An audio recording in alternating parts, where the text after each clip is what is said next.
सोने की चिड़िया कहाँ जाने वाला। हमारा भारत देश प्राचीन हिंदू संस्कृति और सभ्यता से भरा हुआ था। यह देश हजारों साल पुराने अद्भुत मंदिरों और कला के अनमोल खजाने से समृद्ध था। लेकिन मध्यकाल में बाहरी इस्लामिक आक्रमणकारियों ने इस धरोहर को नुकसान पहुंचाया। बहुत सारे मंदिर तोड़े गए, अनगिनत मूर्तियां नष्ट कर दी गईं। आक्रमणकारियों के डर से कुछ लोगों ने मंदिरों से मूर्तियां पहले ही हटाकर जमीन में दफन कर दी थीं। आज भी जब देश के कोने कोने में खुदाई या निर्माण का काम होता है तो ऐसी प्राचीन मूर्तियां उजागर होती हैं। ठीक ऐसा ही कुछ महाराष्ट्र में भी हुआ।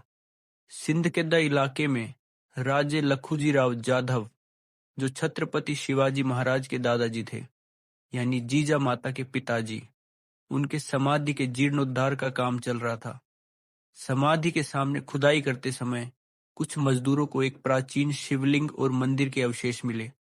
थोड़ी और खुदाई करने पर कुछ ही मीटर की दूरी पर एक भगवान विष्णु की अद्भुत मूर्ति मिली। खबर फैलते ही मूर्ति देखने के लिए लोगों की भीड़ जमा हो गई। पुरातत्व विभाग को जैसे ही यह पता चला, उनकी टीम तुरंत मौके पर पहुंची। आर्कियोलॉजिस्टों ने मूर्ति की कार्व डेटिंग की और पता चला कि यह मूर्ति लगभग 1200 साल पुरानी है। मूर्ति की लंबाई लगभग 5 फीट और ऊंचाई लगभग 3 फीट है। इस मूर्ति की सुंदरता इतनी अद्भुत है कि किसी की भी नजरें मूर्ति से हटती नहीं है। मूर्ति में भगवान विष्णु जी शेष नाग पर विश्राम अवस्था में निर्द रूप में विराजमान है। भगवान विष्णु जी के नीचे मां लक्ष्मी उनके पैरों की मालिश करते हुए दिखाई देती है। सबसे चौंकाने वाली बात यह है कि मूर्ति पर समुद्र मंथन का दृश्य भी तराशा गया है।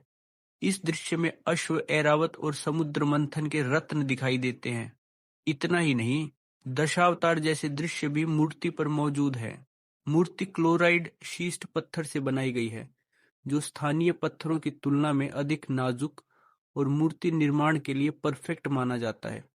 इस तरह प्राचीन कला और इतिहास की यह मूर्ति हमें हमारे गौरवशाली अतीत की याद दिलाती है।